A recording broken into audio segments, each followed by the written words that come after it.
Our Region's Business is sponsored by PNC for the achiever in you. Welcome to Our Region's Business with your host, Bill Flanagan. Today on Our Region's Business, a little bit of business history as MSA Safety aims at the future while celebrating its centennial. Plus, how about a raise? PNC's been taking the pulse of small and mid-sized businesses and finds that it just may be time.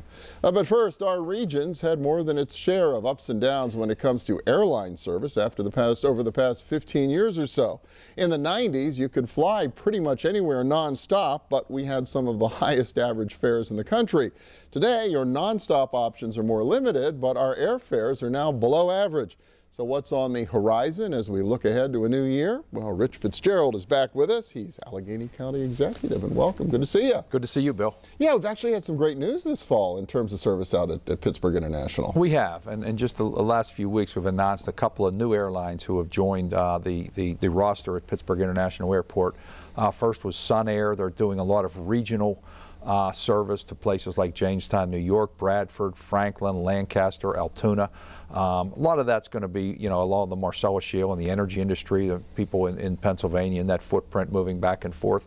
And then Allegiant Air just joined a couple weeks ago, adding service to Florida, 3 cities in Florida, Jacksonville, Fort Myers, and Tampa. So that brings 4 new airlines to the airport this year, with Vacation Air and People's Express, in addition to our Delta and JetBlue and Southwest and US Air, United, etc. And we've added about 14 flights this year. So things are looking up. The passenger count is up. The O&D traffic is up. And again, as this economy continues to grow, we see demand at the airport. It's interesting. You mentioned the one that will serve kind of the Marcellus Shale area. I really felt for some of those smaller communities in this part of the country that basically got cut off of service and access to Pittsburgh. We think about Pittsburgh International, but the drawbacks we saw in air service really have had big impacts throughout the entire broader region. That is, and that's a program that has actually a federally funded, subsidized program. They fly about 10 or 12 people. It's those smaller aircraft. Commuter type aircraft. Yeah. And it was really Senator Casey and Congressman Doyle and Congressman Murphy who really helped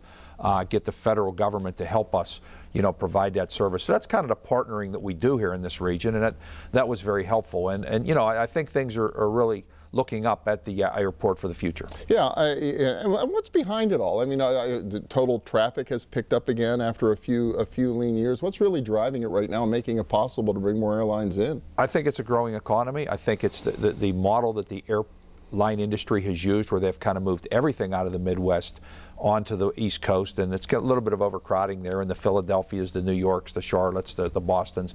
And I think now some of these smaller to mid-sized airlines are starting to fill in the gap in the market. So that's why you see the Allegiants and these other ones who are coming in. And quite frankly, we've learned 2 lessons, bad lessons, or good lessons, however you want to say it, by putting all our eggs in one basket. A couple decades ago, we were all steel. That was our whole economy was based on steel. And when that basket broke, our economy collapsed. And we learn now our economy is very diversified. We're in finance, manufacturing, eds and meds, energy, movies, we do tourism. We do a whole lot of different things, and I think it's strengthened our economy.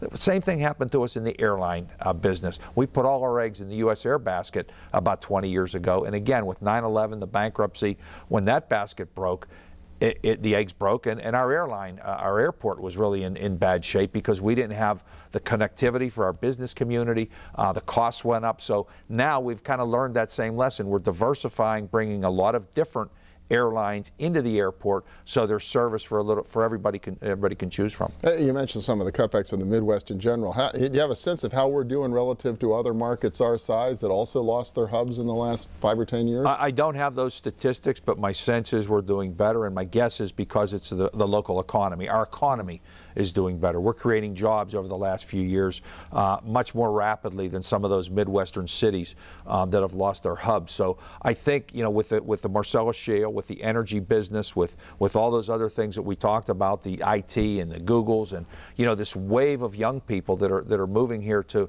Western Pennsylvania. There's business travel, there's leisure travel, there's a lot of demand at the airport, and our counts are up. So I think we kind of bought bottomed out the last couple of years, and now we're, to use the takeoff, metaphor, airline metaphor, it's kind of going in the right direction. As you know, talking to young people, they're putting a pretty high premium on transportation and connectivity. It seems to be really important. I wonder too, has the drilling for the natural gas out at the airport, has that begun to make a financial difference yet? Does that help in all of this? It's helped immensely because, number one, it's stabilized the finances at the airport. As you recall, when we lost the hub of U.S. Air, the airport was in very serious financial trouble.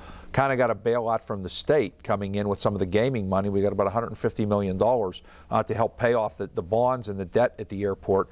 How we would have done that without, I don't know. It would have been very difficult. Would have probably had to put some taxpayer dollars into that. With that $500 million over the next 20 years that we're expecting in royalties from the deal we signed with Consol, number one, it's stabilized the cost. We've brought, a couple times, we've actually been able to reduce costs of landing fees, gate fees, et cetera. The bond rating is now up. So the financial picture of the airport in general has been stabilized by that revenue source of the Marcellus Shale. Going forward, then, make it easier to get more airlines to take it seriously? It's going to make Pittsburgh more attractive? Exactly. We're going to be able to lower costs. We'll be able to put some packages together, for incentives for airlines to provide service to some of the cities that our business community is looking for. We continue to have those discussions with members of the Allegheny Conference and other business leaders in this town, telling us where they would like to see service to. We're not done. We want to do more regional, we want to do more national, and we want to add some international as well. Well, that'd be great to see. Rich Fitzgerald, Allegheny County Executive. Thank you so much. Good to be here, Bill. Thanks. Next up, celebrating a centennial of saving lives. All it took was Thomas Edison and a couple of entrepreneurs from our region. Stay with us.